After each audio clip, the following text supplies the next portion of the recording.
So I picked up this Ridgid planer a couple months ago and I hadn't really had any need for it. I had an old DeWalt one, finally got rid of it. So this is kind of my opinion, just a real quick, I mean there's a dozen reviews on this thing, but I have used my other DeWalt planer for years. This thing comes out of the box. All you gotta do is put the little knob on it that spins it up and down, and then the dust chute on the back. So real simple to put together. Want to check the tables. Mine was off a little bit, had to adjust it. No big deal. So once I got it all together, we start looking at it. It's got a really good stop for your depth adjustment if you're trying to do repeat cuts. It's this little round knob right here on the side. Click it as right goes into place. On the inside there's this like a stepped gear that goes up and down. The old DeWalt had like a little rotating piece that had like 3 bolts in it, and it just hit the bolt heads. Definitely way better than that was. So anyway, we got this thing here. Everything on it's solid. All these little planers, they're pretty good. You know, this one right here, it's kind of in the middle line. You do have that big fancy DeWalt one, $600.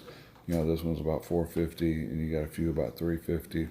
So right there, that's the lock for the carriage. It's got the onboard Allen wrench here. Nice little place to keep it. It doesn't feel like it's going to fall out or get lost. And that is what you take this little chute off on the back to access the blades.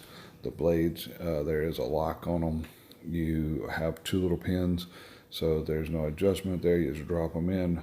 The nice thing is it's slotted, so if you did hit a nail, so all 3 blades would have a ding in the same spot, you can slide one over to the left, one over to the right, leave one kind of in the middle, and that will take out that line that leaves on the wood, keeps you from having to sharpen the blade for one little ding.